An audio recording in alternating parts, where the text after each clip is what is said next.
स्वागत है दोस्तों एक्सीलेंट क्लासेस में। एक्सीलेंट क्लासेस की तरफ से मैं हरिओम गुप्ता आपका बहुत बहुत स्वागत करता हूं।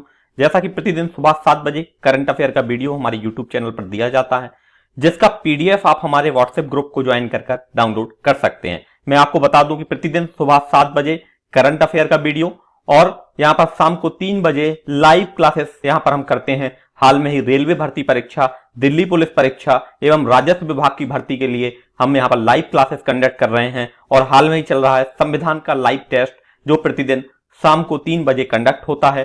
प्रतिदिन इस वीडियो को विथ टाइम आप पाने के लिए इस चैनल को सब्सक्राइब कर लीजिए और बेल आइकन दबा लीजिए ताकि आपको टाइम के साथ नोटिफिकेशन मिलते रहें। आते हैं क्वेश्चन नंबर 1 पर।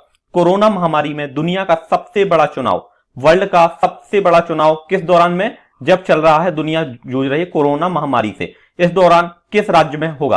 आपको उस राज्य के बारे में बताना है, साथ ही साथ यह भी बताना है कि कोरोना मरीज भी इसमें वोट दे सकेंगे, ऐसा प्रावधान किस राज्य में किया जा रहा है। तो आपको मैं डिटेल्स में बता दूं कि हाल में ही भारत के इस राज्य में, आप मैप पर देखकर पहचान गए होंगे हम किस राज्य के बारे में बात कर रहे हैं। We are talking about Bihar. तो बिहार में हाल में ही विधानसभा चुनाव होने हैं और इस कोरोना महामारी के दौर में दुनिया का सबसे बड़ा चुनाव जहां कोरोना मरीज भी वोट दे सकेंगे, यह होगा बिहार में। ऑप्शन बी यहां पर हमारा सही है। वर्तमान में बिहार के मुख्यमंत्री हैं नीतीश कुमार और यहां के राज्यपाल हैं फगू चौहान। और यहां पर हम बात कर रहे हैं कोरोना महामारी के दौरान विधानसभा की जो सब अवधि है वह है 29 नवंबर 2020 से यहां पर वोटिंग होनी है 29 नवंबर 2020 से, और कुल 243 सीटों पर यहां पर वोटिंग होगी। तो राइट आंसर है यहां पर हमारा ऑप्शन नंबर बी। आते हैं क्वेश्चन नंबर 2 पर। निर्वाचन आयोग, इलेक्शन कमीशन ने बिहार विधानसभा चुनाव में कोरोना मरीज के लिए वोटिंग का कौन सा समय, वोटिंग के दिन का कौन सा समय निर्धारित किया है?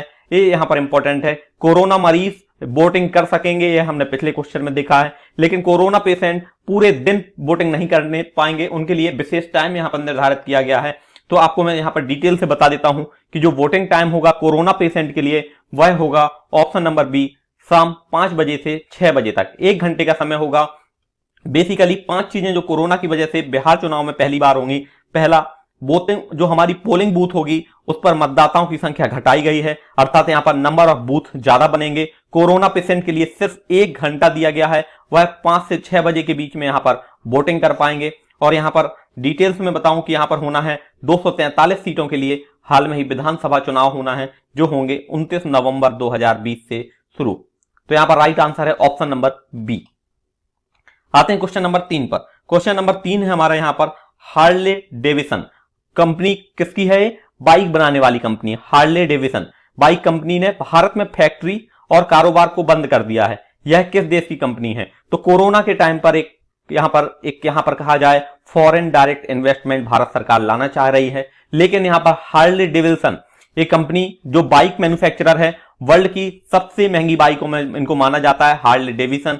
हाल में उसने अपना कारोबार अपना भारत से बंद कर दिया है और बेसिकली ये कंपनी है यूएसए की। तो यहां पर मैं आपको डिटेल्स में बताऊं कि इसकी जो मैन्युफैक्चरिंग यूनिट हरियाणा में थी, यहां पर उनकी यूनिटें बंद करने का फैसला लिया गया है। गुरुग्राम में अपने दफ्तर कर्मचारियों की संख्या में लगातार कटौती कर रहे थे वो लोग, और भारत में करीब 70 लोगों को नौकरी से पहले इन्होंने कोरोना टाइम में निकाला। और अब इस कंपनी ने इस कोरोना महामारी के दौर में हाल में ही भारत से अपना कारोबार बंद करने का निर्णय लिया है। तो राइट आंसर है यहां पर ऑप्शन नंबर डी। आपको मैं डिटेल से बता दूं, हार्ले डेविसन भारत में 2007 में आया था। 2007 में, हालांकि इसका भारत में अनुभव बहुत अच्छा नहीं रहा है, बहुत ज्यादा यूनिट नहीं बिकी हैं इसकी, और इनको कोरोना के टाइम में इसने अपना बैकअप ले लिया है। आते हैं क्वेश्चन नंबर 4 पर। एसपी बालासुब्रमण्यम का 25 सितंबर 25 ऑफ सितंबर 2020 को उनका निधन हो गया। वह किस वजह से प्रसिद्ध थे, किसके लिए वो जाने जाते थे? तो आइए मैं आपको उनके बारे में डिटेल से बताता हूं। एसपी बालासुब्रमण्यम की सबसे आप पहले फोटो देखिए, और इस सलमान खान के लिए इन्होंने विशेषकर आवाज दी है। बहुत सी मूवीज में और बहुत से सॉन्ग में सलमान खान के साथ एसोसिएट रहे हैं, और ये दिग्गज सिंगर थे, ये बहुत ही फेमस सिंगर थे। इनका नाम था एसपी बालासुब्रमण्यम। तो यहां पर राइट आंसर है ऑप्शन नंबर ए। और आपको मैं डिटेल से बता दूं, इनका जन्म 1946 में हुआ था। 1946 में नेल्लूर आंध्र प्रदेश में इनका जन्म हुआ था, और बेसिकली ये तेलुगु परिवार के रहने वाले सदस्य हैं, और बेसिकली बहुत अच्छे सिंगर के रूप में जाने जाते हैं। और इनकी आवाज के बिना सलमान खान को अधूरा माना जा रहा है, क्योंकि बहुत सी यहां पर म्यूजिक सिस्टम में आवाज देते थे सलमान खान के लिए। आते हैं क्वेश्चन नंबर 5 पर। कोरोना महामारी के दौर में संसद का मानसून सत्र कब से कब तक चलेगा? आपको मैं डिटेल से बता दूं कि कोरोना महामारी के कारण हाल में ही संसद का जो मानसून सत्र है वर्तमान में चल रहा है, और यहां पर हाल में ही 8 सांसद निलंबित करने पड़े थे राज्यसभा से।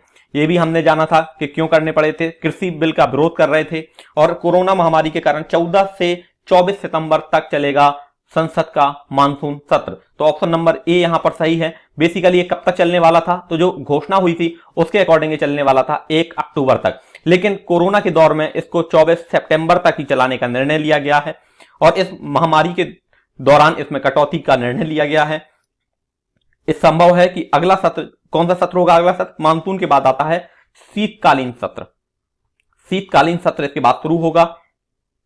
और आपको मैं डिटेल से बता दूं कि इस सत्र में जो यहां पर मानसून सत्र हुआ, 22 यहां पर बिल मोदी सरकार ने यहां पर इंट्रोड्यूस किए, 22 विधेयक मोदी सरकार लेकर आई, और लोकसभा और राज्यसभा ने 25-25 विधेयक पारित कर दिए हैं। यहां पर इंपॉर्टेंट ये है कि कृषि उपज वाला जो बिल है, जिसे कहते हैं कृषि अमेंडमेंट बिल, वो सबसे ज्यादा विरोध का सामना करना पड़ रहा है उसे। और हाल में ही केंद्रीय मंत्री हरसिमरत कौर ने भी यहां पर इस्तीफा दे दिया था। आते हैं नेक्स्ट क्वेश्चन पर। क्वेश्चन नंबर 6 है हमारा यहां पर, आईपीएल में सबसे तेजी से, आईपीएल में हम उस क्रिकेटर के बारे में बात कर रहे हैं जिसने सबसे तेज, वर्ल्ड में सबसे तेज 2000 रन पूरे करने वाले भारतीय बल्लेबाज बने हैं। उन्होंने सचिन तेंदुलकर का रिकॉर्ड तोड़ा है। अब आपको उनका नाम बताना है कि कौन सा खिलाड़ी जिसने 2000 रन आईपीएल में सबसे तेजी से पूरे किए हैं। तो सबसे पहले मैं आपको उनकी फोटो दिखाता हूं। आप फोटो देखकर तो पहचान ही गए होंगे, हम बात कर रहे हैं केएल राहुल के बारे में।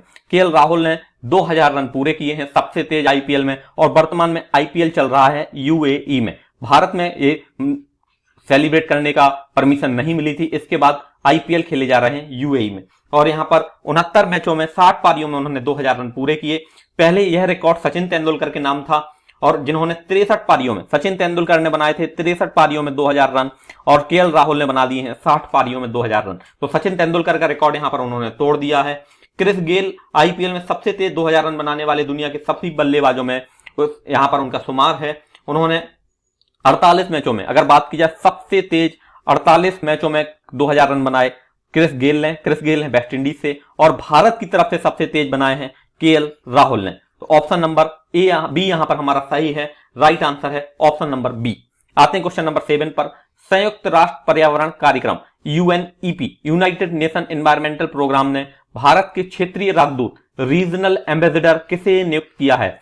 तो आप इनका नाम और इनकी फोटो आप यहां पर देखिए। 17 साल की लड़की, महज 17 साल की लड़की बनी है भारत की ग्रीन राजदूत, और इन्हें किसमें बनाया गया है? यूएनईपी में, यूनाइटेड नेशन एनवायरमेंटल प्रोग्राम में राजदूत बनी है, रीजनल एम्बेसडर बनी है हमारी भारत की हाल में ही खुशी चिंदालिया। राइट आंसर है ऑप्शन नंबर बी, खुशी चिंदालिया। महज 17 साल की हैं, और खुशी को यहां पर टुंका इको जनरेशन के जरिए रीजनल एम्बेसडर इन्हें नियुक्त किया गया है। और बेसिकली ये भारत में सूरत, गुजरात से बिलोंग करती हैं, सूरत के रहने वाली हैं खुशी चिंदालिया, और इन्हें हाल में ही इससे ब्रांड एम्बेसडर नियुक्त किया गया है। आपको मैं यूएनईपी के बारे में डिटेल से बता दूं, यूएनईपी की स्थापना 5 जून 1972 को हुई थी, और इसके अध्यक्ष हैं इंगर एंडरसन। यूएनईपी के अध्यक्ष हैं इंगर एंडरसन इसके हेड हैं। और यहां पर मैं बात करूं, इसका मुख्यालय कहां है? यूएनईपी का मुख्यालय है नैरोबी, केन्या में इसका मुख्यालय है। तो राइट आंसर है ऑप्शन नंबर बी। आते हैं क्वेश्चन नंबर 8 पर। किस कंपनी ने नए संसद भवन के निर्माण के लिए बोली जीती है? तो नया संसद भवन बनाएगा हाल में ही एक कंपनी, जिसे प्राइवेट कंपनी है, उसने यहां पर बिड जीत ली है और नए संसद भवन का निर्माण करेगी। तो आपको मैं बता दूं कि पहले बनाती थी सीपीडब्ल्यूडी इसका निर्माण करती थी, लेकिन अब मोदी सरकार प्राइवेट कंपनी के द्वारा संसद भवन का निर्माण करवाने जा रही है, और इसमें संसद भवन के लिए जो बोली जीती है, वो जीती है टाटा प्रोजेक्ट ने इसकी बोली जीती है। आपको मैं यहां पर फोटो दिखा देता हूं। Tata project is the winner of bidding in parliament building manufacturing. तो यहां पर आपको मैं डिटेल से बता दूं कि सेंट्रल पीडब्ल्यूडी के ने नए पार्लियामेंट के लिए बोली लगाने का यहां पर जिम्मा लिया था, और सीडब्ल्यूडी को यहां से टाटा मोटर्स को यहां पर नियुक्त किया है। तो राइट आंसर है। और इसकी लागत कितनी आएगी? तो 861.9 करोड़ में ये बोली यहां पर मिनिमम प्राइस के साथ टाटा मोटर्स बनाएगी। और इसको 21 मंथ में ये बिल्डिंग बनाकर देगी। तो राइट आंसर है option number A, Tata projects. आते हैं क्वेश्चन नंबर 9 पर। क्रिकेटर डीन जोन्स जो हाल में आईपीएल की कमेंट्री भी कर रहे थे, आईपीएल की कमेंट्री इन्होंने यूएई में वर्तमान में कर रहे थे और हाल में ही उनको हार्ट अटैक आ गया है और 24 सितंबर को उनका निधन हो गया। वह किस टीम के खिलाड़ी थे? तो हम यहां पर सबसे पहले डीन जोन्स की फोटो देखते हैं। 1961 से 2020 तक का इनका जीवन काल रहा है और यहां पर क्रिकेटर डीन जोन्स फेमस खिलाड़ी थे ऑस्ट्रेलिया के। तो राइट आंसर है हमारा यहां पर option number D, famous cricketer थे ऑस्ट्रेलिया के। आपको मैं डिटेल से बता दूं कि 59 साल के डीन जोन्स, 59 साल की उम्र में इनका निधन हो गया हार्ट अटैक के कारण। आईपीएल कमेंट्री के हिस्सा थे, जो आईपीएल की ऑफिशियल कमेंट्री में सदस्य थे। और आपको बता दूं कि हाईएस्ट इनका वनडे स्कोर रहा है 145 रन। और यहां पर ऑस्ट्रेलिया के बारे में आपको डिटेल से बताऊं तो ऑस्ट्रेलिया की राजधानी है कैनबरा, यहां के प्रधानमंत्री स्कॉट मॉरिसन और मुद्रा है ऑस्ट्रेलियन डॉलर। तो राइट आंसर है हमारा यहां पर ऑप्शन नंबर डी, ऑस्ट्रेलिया। आते हैं क्वेश्चन नंबर 10 पर। रक्षा मंत्री राजनाथ सिंह ने, हम बात कर रहे हैं डिफेंस मिनिस्टर राजनाथ सिंह के बारे में। राजनाथ सिंह ने 24 सितंबर को देश के राज्य और यूटीज में 43 पुलों का उद्घाटन किया है। ये 43 पुल डिफेंस से रिलेटेड हैं और इनका 24 सितंबर को राजनाथ सिंह के द्वारा उद्घाटन किया गया। और एक कितने राज्यों में और यूटीज में किए गए, तो मैं यहां पर आपको डिटेल से बता देता हूं। राजनाथ सिंह जो भाजपा के कद्दावर नेता हैं, इनका जन्म 10 जुलाई 1951 में हुआ था और वर्तमान में ये हैं हमारे डिफेंस मिनिस्टर हैं। और हाल में ही इन्होंने 43 पुलों का उद्घाटन एक साथ किया है और ये 7 राज्यों और यूटीज में फैले होंगे। राइट आंसर है ऑप्शन नंबर बी, 7। आपको मैं बता दूं ये पुल लद्दाख, अरुणाचल प्रदेश, सिक्किम, हिमाचल प्रदेश, उत्तराखंड, पंजाब और जम्मू कश्मीर जैसे 7 राज्यों में बनाए जाएंगे और ये सभी हमारी रक्षा क्षेत्र में बढ़ावा देंगे।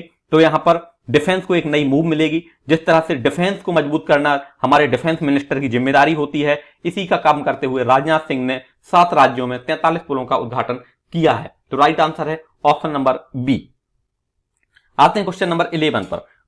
फिल्म निर्माता आशालता बावगांवकर का 22 सितंबर को कोरोना के कारण निधन हो गया।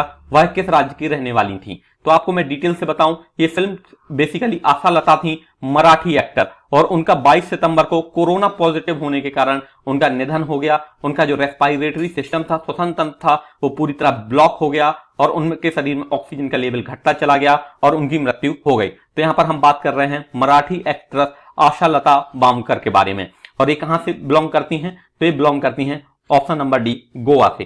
तो यहां पर मैं आपको डिटेल से बता दूं, फिल्म जंजीर में उन्होंने अमिताभ बच्चन की सौतेली मां का भी किरदार निभाया था और मराठी सीरियल आई कालूबाई की शूटिंग के लिए भी ये वर्तमान में काम कर रही थी। तो राइट आंसर है ऑप्शन नंबर डी। और ये 79 ईयर्स में इनका निधन हुआ है। 79 साल की उम्र में कोरोना पॉजिटिव हो गई थी और 100 से भी ज्यादा मराठी फिल्मों में इन्होंने काम किया है और बेसिकली एक गोवा की रहने वाली थी। गोवा से इंपॉर्टेंट फैक्ट आपको मैं एक और बता देता हूं। गोवा के जो राज्यपाल थे सत्यपाल मलिक का ट्रांसफर हो गया है मेघालय ट्रांसफर हो गया है सत्यपाल मलिक का। तो सत्यपाल मलिक अब नए राज्यपाल होंगे मेघालय के। तो राइट आंसर है ऑप्शन नंबर डी। आते हैं क्वेश्चन नंबर 12 पर।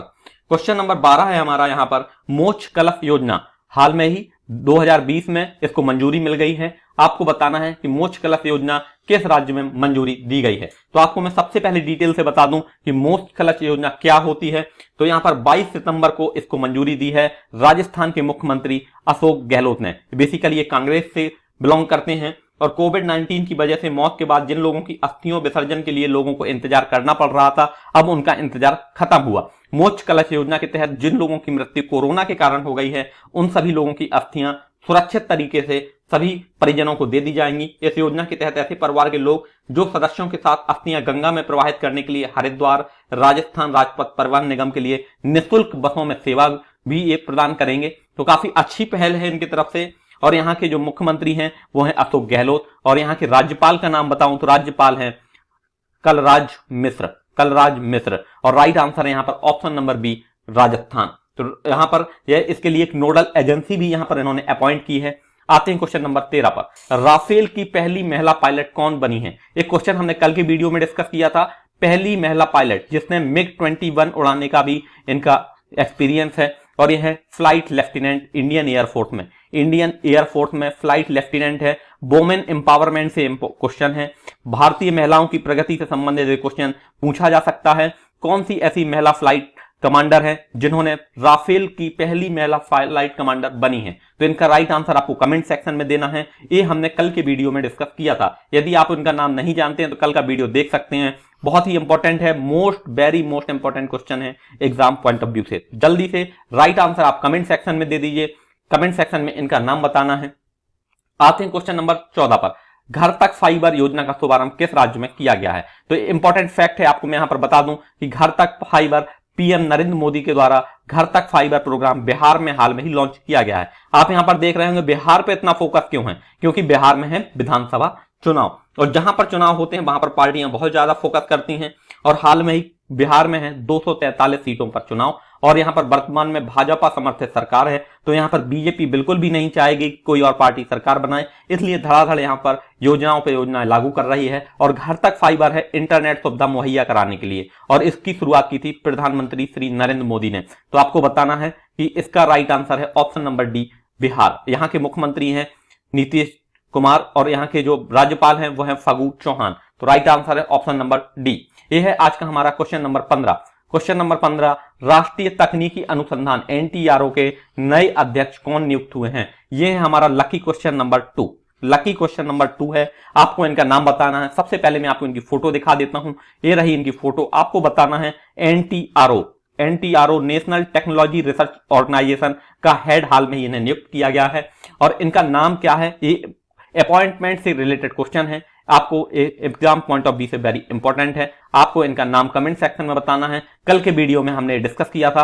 तो आप जल्दी से राइट आंसर आप जल्दी से बता दीजिए। तो ये था आज का हमारा करंट अफेयर का सेक्शन। उम्मीद करता हूं आपको पसंद आया होगा। प्लीज वीडियो को एक लाइक जरूर करें, आपको वीडियो जरूर पसंद आया होगा। Thank you for watching. इस वीडियो को अपने दोस्तों तक शेयर करिए। यदि आप इस चैनल पर नए हैं तो प्लीज एक सब्सक्राइब जरूर कीजिए। Thank you for watching. Have a awesome day. Bye bye, take care, good night.